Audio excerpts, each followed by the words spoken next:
నుండి తాజాగా ఓ ప్రోమో విడుదలయ్యింది. ఆ ప్రోమోను గాని మనం ఒక్కసారి చూసినట్లయితే 'బిగ్ బాస్' హౌస్‌లో టికెట్ టు ఫినాలే టాస్క్ రచ్చ మామూలుగా లేదు. హౌస్‌లో ఉన్న ఏ కంటెస్టెంట్‌కి కూడా ఎక్కడ తగ్గేదే లేదు అంటూ రెచ్చిపోతూ వస్తూ ఉన్నారు. 'బిగ్ బాస్' ఇచ్చిన ఏ టాస్క్ కూడా ఎక్కడ కూడా వదలకుండా 100% గేమ్‌ని ఇస్తూ తమను తాము ప్రూవ్ చేసుకొని 'బిగ్ బాస్' హౌస్‌లోని టైటిల్ పట్టుకొని వెళ్ళాలి అంటూ హౌస్‌మేట్స్ అందరూ కూడా రెచ్చిపోతూ వచ్చేస్తూ ఉన్నారు. అయితే హౌస్‌లో ఉన్న ఏ కంటెస్టెంట్ కూడా తామును ప్రూవ్ చేసుకోవాలని సిద్ధమైపోయారు. ఒకటే గమనం, ఒకటే గమ్యం అంటూ ముందుకైతే పరుగులు తీస్తూ ఉన్నారు. అయితే 'బిగ్ బాస్' ఈరోజు టికెట్ టు ఫినాలే టాస్క్‌లో అయితే గౌతమ్ అలానే నిఖిల్‌కి పడింది. ఈ టాస్క్ ఇద్దరు కూడా రచ్చ అయితే మామూలుగా లేదు. 'బిగ్ బాస్' ఇచ్చిన టాస్క్ ఏంటి అంటే కొన్ని టైల్‌ని, కొన్ని బేలూన్స్‌ని ఏర్పాటు చేశారు.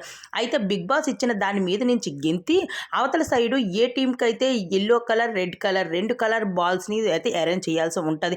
ఏ కలర్ బంతులైతే ఎక్కువగా అందులో ఉంటాయో వాళ్ళే ఆ టీం విజయం సాధిస్తది అంటూ 'బిగ్ బాస్' చెప్పుకొచ్చారు. అయితే ఇక్కడ నిఖిల్ అలానే గౌతమ్ మధ్య పరుగు అయితే మామూలుగా లేదు. చెప్పాల్సింది రచ్చ రచ్చే అంటూ ఉన్నది.